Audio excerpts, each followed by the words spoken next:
Hello everyone, কেমন আছো তোমরা সবাই? আশা করছি তোমরা সকলে খুব খুব ভালো আছো। আমিও খুব ভালো আছি। আজকে আমি তোমাদের সাথে শেয়ার করব হার্ব রাইস। এটা আমি ভ্যালেন্টাইন ডেতে বানিয়েছিলাম। আমি বাসমতি চালকে 95% বয়েল করে নিয়েছি। তারপর যে পাত্রে রাইসটাকে বয়েল করেছি সেটাকে এইভাবে বারবার হিলিয়ে নিয়েছি, তাতে নিচের যে রাইসটা আছে সেটা গরমে বেশি গলে যাবে না। তারপর আমি একটা কড়াইয়ে সাদা তেল নিয়েছি আর বাটার নিয়েছি। তারপর এতে আমি দিয়ে দিয়েছি চপড রসুনকে হালকা লাল ফ্রাই করে এরপর এর মেন ইনগ্রিডিয়েন্টস দুটো দিয়ে দেব।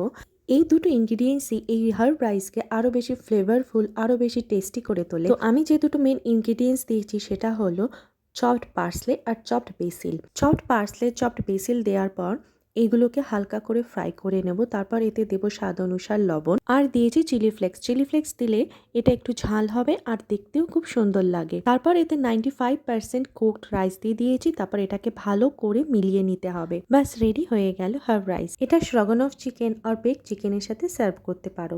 আমি সার্ভ করেছিলাম স্ট্রগনফ চিকেনের সাথে।